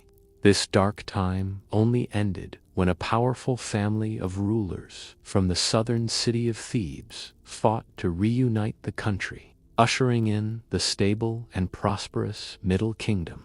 The second intermediate period was marked by something the Egyptians found even more disturbing: foreign rule. A people of Asiatic origin, whom we call the Hyksos, took control of the northern part of the country. They brought with them new technologies of war, like the horse and chariot, which the Egyptians would later adopt with great success. But for the proud Egyptians, this period of foreign domination was a deep and lasting humiliation. The Theban pharaohs, who eventually rose up to expel the Hyksos and found the new kingdom, were celebrated as the greatest of heroes, the saviors of their nation. The third intermediate period was different again. It was characterized by a long, slow decline and a split kingdom. A line of kings ruled from the city of Tanis in the Nile Delta, while in the south, the powerful high priests of Ammon at Thebes became a dynasty of rulers in their own right. The sound of different local dialects would have become more prominent as this central control faded and local identities grew stronger. The land was not in total chaos, but the unified divine authority of the pharaoh was broken. These periods of weakness were often linked in the Egyptian mind with environmental problems. A series of low Nile floods could lead to poor harvests and famine. In a world where the pharaoh was responsible for maintaining Mat, the site of a muddy, low-lying Nile, failing to fertilize the fields was a sign that the king had lost the favor of the gods.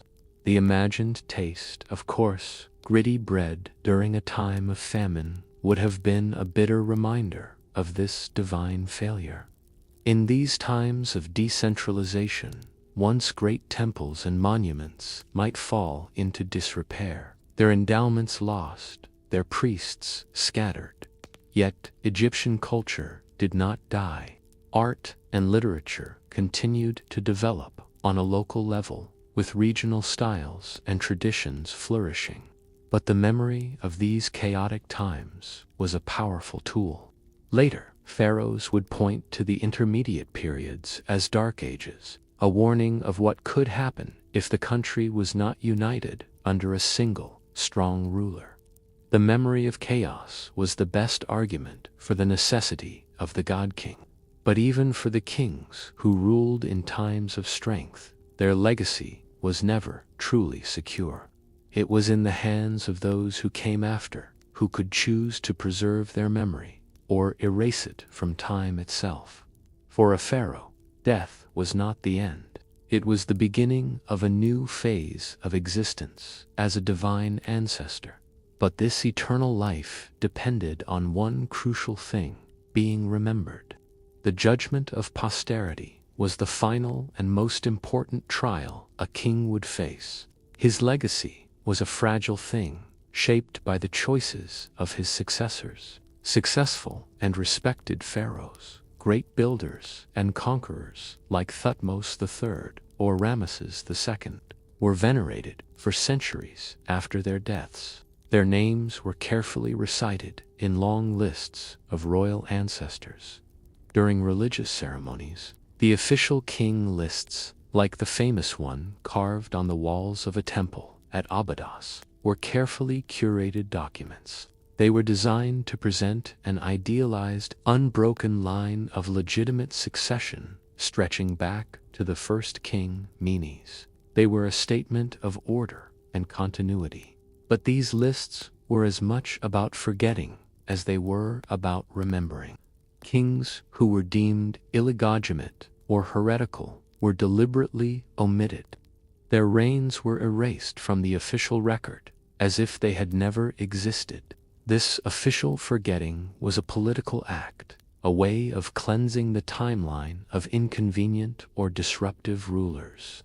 The most extreme form of this was a terrifying fate the Romans would later call damnatio memoria, the damnation of memory. This was not just ignoring a king, but actively seeking to obliterate every trace of his existence. The most famous case was directed at the heretic king Akhenaten. After his death, his successors, particularly the general-turned-pharaoh Horemheb, launched a systematic campaign to destroy his memory. His new capital city was abandoned, his temples were torn down, his statues were smashed, and his name was methodically chiseled out of every monument he had ever built. You can still see temple walls in Egypt with a blank, empty cartouche, a ghostly void where a name was once carved. This was not simply political vandalism. To the ancient Egyptians, a person's name, their ren, was a vital part of their soul. To destroy the name was to destroy the person's identity for all eternity. It was a magical attack designed to deny the king a place in the afterlife. You can almost hear the rhythmic sound of a chisel striking stone, a slow, methodical beat, methodically erasing a soul from time. You can picture a king's face, carved in a relief, being systematically hammered away until nothing remained but a rough, blank space. The powerful female pharaoh Hatshepsut also suffered a similar fate. Decades after her death, her resentful stepson, Thutmose III, had her images and titles erased from her magnificent temple. The quiet of the Valley of the Kings is the quiet of history. It is here that so many rulers lie hidden, their names either preserved or forgotten. And there is a great irony in this process of remembering and forgetting. The reason that the tomb of the boy king Tutankhamun was found almost completely intact is precisely because he was a minor, transitional king associated with the hated Amarna heresy. His successors did not venerate his memory, and so the location of his small, insignificant tomb was quickly forgotten, saving it from the ancient tomb robbers who systematically plundered the grander tombs of his more famous predecessors. The memory of a pharaoh was also kept alive by the daily offerings made at his mortuary temple. When these cults eventually failed, when the endowments ran out and the offerings stopped, the king's memory would begin to fade. And for thousands of years, most of them did fade, their names becoming unreadable symbols on silent stones. It was only in the 19th century, when Jean-François Champollion finally deciphered the ancient hieroglyphs, that these forgotten kings were resurrected. It was like brushing away the dust of millennia to reveal a long-forgotten inscription. Their names and their stories could be read once more. Today, our perception of these ancient rulers is shaped by the random chance of archaeology. A king is famous because we found his tomb, or obscure because his city remains buried under the sand. The judgment of posterity continues, now in our museums and our history books. The names of some kings are now legendary, while others have faded into the dust from which their monuments were built. Their lives, once the center of the cosmos, are now quiet whispers in the halls of history. Their struggles are over. As we leave these echoes behind, may your own thoughts begin to quiet and your breath begin to deepen. May your journey to sleep be as peaceful as the silent tombs of the ancient kings. The great story of the Pharaoh has been told. His birth into prophecy, his life within the divine machine, and his lonely end within the web of vipers have all passed into the quiet halls of history.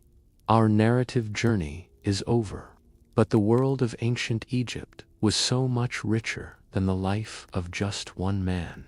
And so, as we begin our final gentle drift towards sleep, we can take a little time to explore the world that existed just beyond the throne, to listen to a few last quiet stories that have echoed down through the millennia.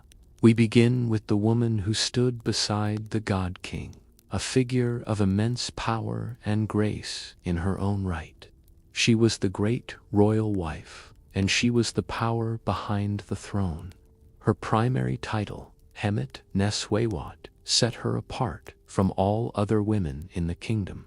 She was not merely a consort, but a vital partner in the divine drama of kingship.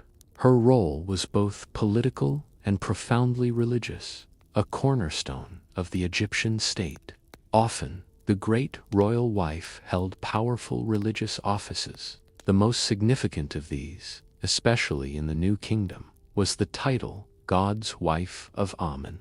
This was no mere honorific. It was a position of immense influence and independent wealth, based at the great temple complex of Karnak in Thebes.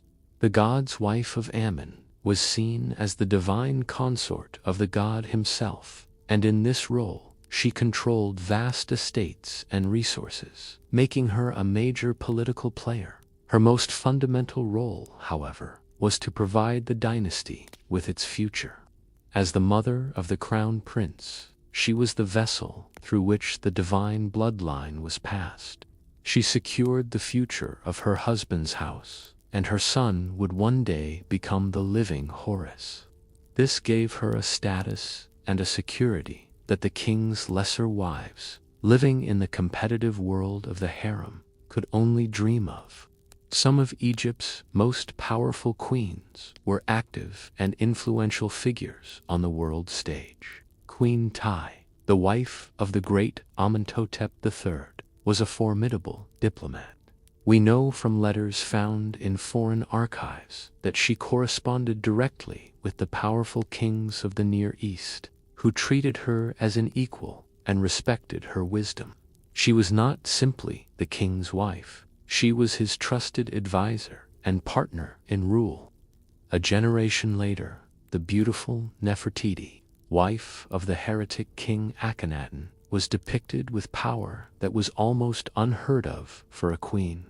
On temple walls, she is shown with near pharaonic authority, even in reliefs that show her smiting the enemies of Egypt, a role that was almost exclusively reserved for the king himself. She was a co-ruler in a revolutionary time, central to her husband's new vision of the cosmos.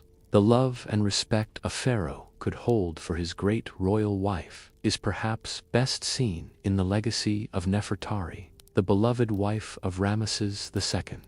Ramesses covered Egypt in monuments to his own glory, but he also commissioned a temple for her at Abu Simbel, next to his own, and created for her the most spectacular tomb in the Valley of the Queens. Today, the beautiful painted walls of Nefertari's tomb still shine with vibrant color, showing her graceful journey into the afterlife, a testament to her husband's undying affection. The queen was a constant presence in the religious life of the nation, participating alongside the pharaoh in the crucial festivals that kept the cosmos in balance. We see her shaking the sistrum, a sacred rattle whose gentle sound was thought to soothe the gods. She was the feminine principle that balanced the masculine power of the king. Some queens, like Amos Nefertari, a founding figure of the new kingdom, were so revered that they were deified after their deaths, worshipped as local goddesses for generations. When a king died and left a son who was too young to rule, it was often the queen mother who stepped in as regent, wielding the full power of the throne until her son came of age. She was the guardian of the kingdom, the fierce protector of her son's inheritance. The iconography of the queen often speaks to this protective, divine nature. She is frequently shown wearing the vulture headdress, a symbol of the goddess Mut, representing divine motherhood. Like the goddess, she was the great mother who protected the young god-king, and by extension, all of Egypt. She lived a life of immense privilege, surrounded by the finest things, the intricate pleats of her linen dress, a sign of her status, the heavy weight of her gold and lapis lazuli necklace, a mark of her power. She was the eternal feminine, the perfect partner to the divine king. The queen lived a life of privilege within the palace walls, but the eternal homes of the royal family were built by the hands of ordinary yet extraordinary men. In a quiet, sun-drenched hollow of the Theban hills, nestled between the Valley of the Kings and the Valley of the Queens, lay a small village. For nearly 500 years during the New Kingdom, this was the home of the most skilled artisans in Egypt. They were the men who cut and decorated the secret tombs of the pharaohs. The village is known today as Deir el-Medina, and thanks to an incredible wealth of archaeological finds, we know more about the daily lives of these people than almost any other community in the ancient world. These workers were not slaves. They were highly respected and well-compensated state employees, known by the proud title, servants in the place of truth. Their village was purpose-built, a planned community isolated in the desert to protect the secrets of the royal tombs. Here, they lived with their families in small, stone-built houses that lined narrow streets. Because of their important work, they were well paid in rations of food, beer, fine oils, and other goods. And remarkably, for the ancient world, the population of this village was highly literate. We know so much about their lives because they left behind a treasure trove of written records, not on expensive papyrus, but on thousands of flakes of limestone and broken pottery, known as astraca. They used these like scrap paper for everything from laundry lists and letters to legal documents and love poems. They provide a unique and intimate window into the lives of these ancient people. The workforce was organized with military precision. It was divided into two gangs, known as the left side and the right side. Each gang had a foreman and a scribe, and they would work on the opposite sides of a tomb corridor, their tasks mirroring each other. They worked a 10-day cycle, with 8 days of work followed by 2 days of rest. You can imagine the feeling of camaraderie among these men, working together by the light of oil lamps in the close, silent confines of a tomb deep within the earth. But these men were not just passive servants of the state. They had a strong sense of their own worth. We know this because, in the reign of Ramesses III, they organized the first recorded labor strike in all of human history. The state bureaucracy had become inefficient, and the vital deliveries of grain that made up their wages had been delayed for weeks. The men put down their tools and marched out of the village towards the great mortuary temples on the plain, chanting, "We are hungry." It was a brave and shocking act of protest, which, after much negotiation, proved successful. When they were not working on the tombs of kings, they were preparing their own eternal homes. The hillsides around the village are filled with the small but beautifully decorated tombs of these artists. Unlike the royal tombs, which are filled with rigid, formal religious texts, the workers' tombs show vibrant, lively scenes of their daily lives, their families, and their devotion to their own local gods. They show a deep desire to enjoy the simple pleasures of life for all eternity. They lived in a close-knit community, with a comfortable feeling of everyone knowing each other. You can almost see the children playing games in the dusty streets after the long day's work was done. They had their own local court, made up of their own foremen, to settle the everyday disputes that arise in any small town. Arguments over property, debts, and inheritance. We have records of their lives that are deeply human, stories of theft, of arguments between neighbors, and of forbidden love affairs. After a hard day, a man could come home to the imagined taste of fresh, warm bread and a cool, refreshing jug of beer, his daily ration, his reward for a job well done. For these men, there must have been a deep satisfaction in their work, the feeling of carving a perfect, smooth line into a limestone wall, creating a thing of beauty that would last forever. These workers worshipped their own local gods, but all of Egypt shared a deep reverence for the animal life that teemed along the Nile, seeing them as manifestations of the divine. The natural world of ancient Egypt was a place of vibrant life, and the Egyptians saw the divine in every corner of it. Animals were not simply creatures. They were seen as living incarnations of the gods, vessels for a deity's spirit or Ba to inhabit on earth. This led to a deep and lasting reverence for the animal life of the Nile Valley, a world of sacred cats, crocodiles, ibises, and bulls. Perhaps the most beloved of these sacred creatures was the cat. Cats were sacred to the goddess Bastet, a fierce protector of the home and a goddess of fertility and joy. They were cherished as pets, valued for their ability to protect the home from snakes and vermin. But they were also seen as divine. We have found vast cemeteries containing the carefully mummified bodies of thousands upon thousands of cats, each one prepared with reverence and buried as an offering to the goddess.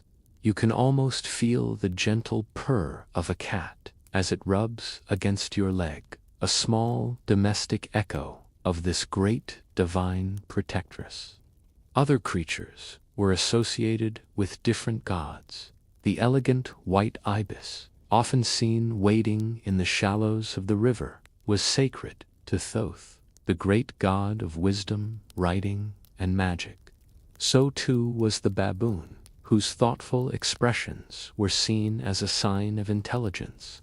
Vast catacombs have been discovered at places like Tuna El Gabul, filled with millions of mummified ibises and baboons, each in its own clay pot. The powerful and dangerous crocodile was sacred to the god Sobek, a deity of the Nile, military might, and fertility. At temples in the Fayum oasis and at Kam Umbu in the south, live crocodiles were kept in sacred pools, where they were fed and worshipped. When they died, they were mummified with the same care and respect given to a high official. These mummies, from tiny baby crocodiles to huge ancient beasts, can still be seen today, their leathery, ancient smell, a faint reminder of their sacred past. But the most important of all the animal cults was that of the Apis bull at Memphis. The Egyptians believed that the great creator god Ptah would incarnate himself on earth in the form of a single, living bull. Priests would search the herds of Egypt for a calf that bore a specific set of sacred markings, such as a white triangle on its forehead. Once identified, this bull was brought to the temple, where it lived a life of absolute luxury, worshipped as a living god. The pharaoh himself would preside over the installation of a new Apis bull, a major state event.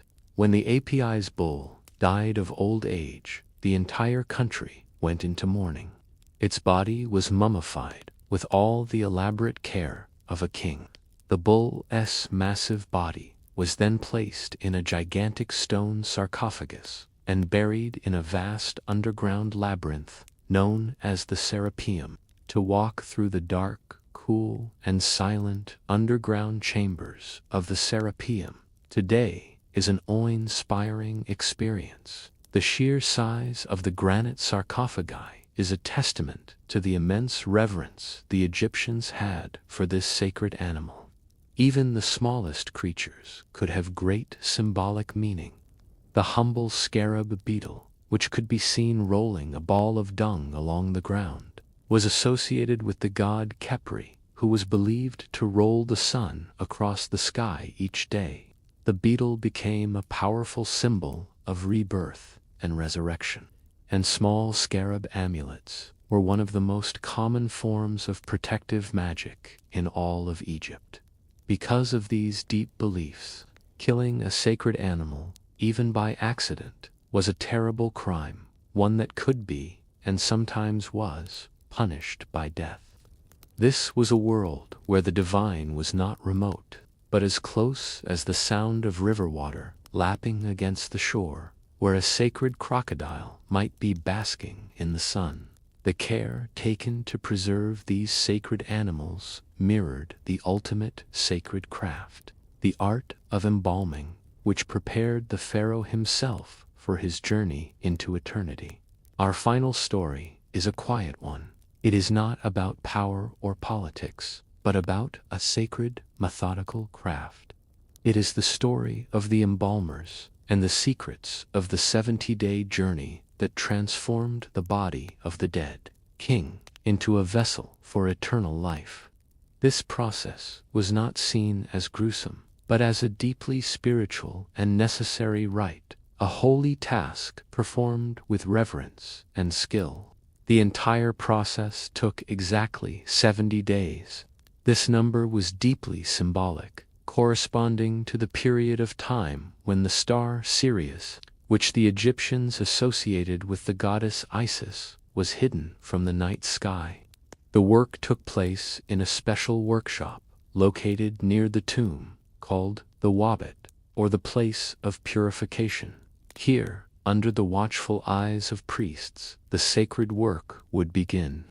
The first step was the removal of the brain, which the Egyptians, ironically, did not consider to be an important organ. It was typically removed through the nostrils, using long bronze hooks. Next, a small incision was made in the left side of the abdomen, and the internal organs, the liver, lungs, stomach, and intestines, were carefully removed. The only major organ that was purposefully left in place was the heart. The Egyptians believed the heart was the seat of intelligence, emotion, and memory. It was the essential core of the person. They believed it would be needed in the afterlife for the final judgment, when it would be weighed on a scale against the single light feather of Mat, the goddess of truth. The organs that had been removed were not discarded. They too were preserved. They were dried, anointed with oils, and wrapped in linen, before being placed into 4 special containers we call canopic jars. Each jar was protected by one of the 4 sons of the god Horus, who would guard the organs for eternity. The body was now ready for the most crucial stage, dehydration. It was taken to a dry room and completely covered in mounds of natron, a natural salt harvested from the desert wadis. The strong antiseptic smell of the natron would have filled the air. For 40 days, the body would rest in this salt bed as the natron slowly and naturally drew out all the moisture, preventing decay. After the 40 days were complete, the body was removed from the salt. It was now dry and much lighter. It was carefully cleaned, and then the long process of anointing and wrapping began. The skin was rubbed with fragrant and preserving oils and resins. The scent of warm, melted pine resin and myrrh would have filled the workshop. The hollows of the body were packed with linen or sawdust to give it a more lifelike shape. Finally, the wrapping began. This was a meticulous and lengthy process. The body was wrapped in hundreds of yards of fine linen bandages. The soft, rustling sound of the linen being unrolled would have been a constant backdrop to the work. Between the layers of wrapping, priests would place dozens of magical amulets, each one with a specific purpose to protect the king on his journey. You can imagine the cool, smooth feel of a polished stone amulet, perhaps an ankh for life or a scarab for rebirth, being carefully placed on the body before being covered by the next layer of linen. Throughout this entire 70-day process, a priest, wearing the mask of the jackal god Anubis, would recite the necessary spells and prayers, his rhythmic, low chanting, a constant, magical protection over the body. And so, the king was prepared for his voyage across the stars. His earthly struggles, his fears, his burdens, all were left behind. The gilded cage was finally opened, allowing his spirit to fly free towards the field of reeds. Our journey, too, is at its end. The stories have been told, and the palace halls have fallen silent. Thank you for joining us at Sleeping Scribe. If this story has helped you to relax and unwind, please consider liking the video, subscribing to the channel, or leaving a comment. Your support truly helps us create more of these calming histories for you. For now, there is nothing left to do but to let go. Let the sounds of the world fade away. Let your thoughts drift like boats on a quiet Nile. May your sleep be deep and your dreams be peaceful. Good night.